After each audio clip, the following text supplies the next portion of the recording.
দেখো কাকে নিয়ে আসছি। হ্যাঁ, কেমন আছো? সরি, একটু অকওয়ার্ড লাগতেছে। তারপর আহির ভাই এত করে বললো, না এসে পারলাম না। ভাই বসেন না, আপনি বসেন প্লিজ। ঠিক তাই তুমি আসো তো আমার সাথে।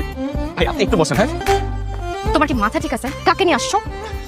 আজাদ, অ্যাজ আ ফ্রেন্ড তো আমাদের সাথে জয়েন করতেই পারে। ওকে এক্ষুনি বাসা থেকে বের করো। তো মানুষকে দাওয়াত দিয়ে নিয়ে আসছি, আমি এক্ষুনি কিভাবে বের ও করে কোনো দিই? মানুষ না, ওটা অমানুষ। আর এই অমানুষটার জন্য আমি সারাটা সকাল থেকে কষ্ট করে রান্না করছি, এটা ভাবতে আমার মেজাজটা খারাপ লাগতেছে। দেখো দেখো, রান্না যেহেতু করেই ফেলছো, তা একবারে খাওয়াই দাওয়াই বিদায় করে দিই। ও এক গ্লাস পানিও আমার বাসায় খেতে পারবে না, বুঝছিস? তুমি পারবে না।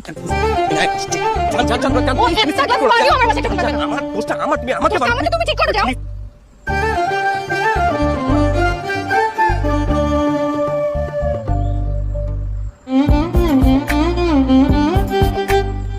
তুমি খাবা না? তোর মাথা খাবো। মাথা? ভাই মাছের মাথা, ভাই আপনাকে মাছের মাথা নিতে বলতে নেন। আরে আপনার জন্যই আনা হয়েছে ভাই, আরে কি বলেন, আপনি এটা নেন ভাই। খান। হ্যাঁ, তুমি তো অনেক ভালো রান্না করো। আগে যদি জানতাম তুমি এত ভালো রান্না করো তাহলে তাহলেও এতদিন আপনার বউ থাকতো।